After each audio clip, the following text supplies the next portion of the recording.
Let's see the plots of displacement, velocity and acceleration with time in a straight line motion or a one-dimensional motion. For example, consider the variation of displacement along the x-axis is given by t square plus 2t meters, where t is in seconds. So on differentiation, we can find the velocity as 2t plus t meter per second, and the acceleration is 2 meter per second square, which is a constant value irrespective of the time.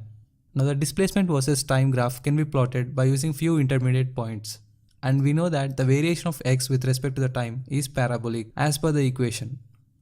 Now the same can be done for the velocity, which is a straight line, and the velocity is increasing with the time. And at time t equal to 0, v is not equal to 0, which means it has some initial velocity. And since acceleration is independent of time, acceleration is a constant value, which is 2 meter per second square. Now I recommend you to do the same in the reverse way by taking the acceleration as 2 meter per second square and the initial velocity to be 2 meter per second and the initial displacement to be 0. Find out the equation for the displacement with respect to the time.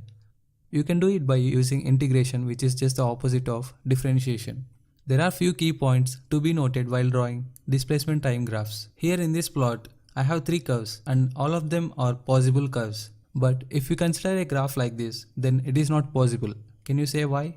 It's because we cannot have two values of displacement at one time, which could only happen if you can time travel to the past, which is not possible, at least for now. Now it's your turn. Tell me if this displacement time graph is possible or not. Yes, this is definitely possible.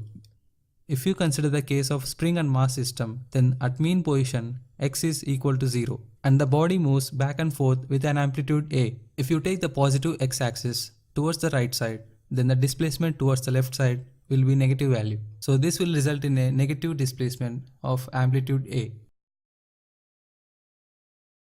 If velocity is equals to constant, then acceleration will be 0.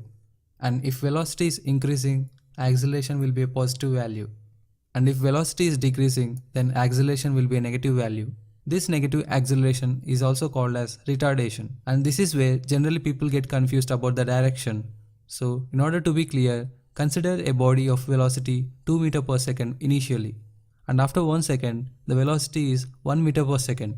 So the acceleration is given by v2 minus v1 by t2 minus t1, which is minus 1 I cap meter per second square. So in this case, you can say that the body has an acceleration of 1 meter per second square along the negative x-axis, or you can say it as the body has a retardation of 1 meter per second square along the positive x-axis. And I recommend you to use the term acceleration to define any motion, just to be clear and to avoid confusions.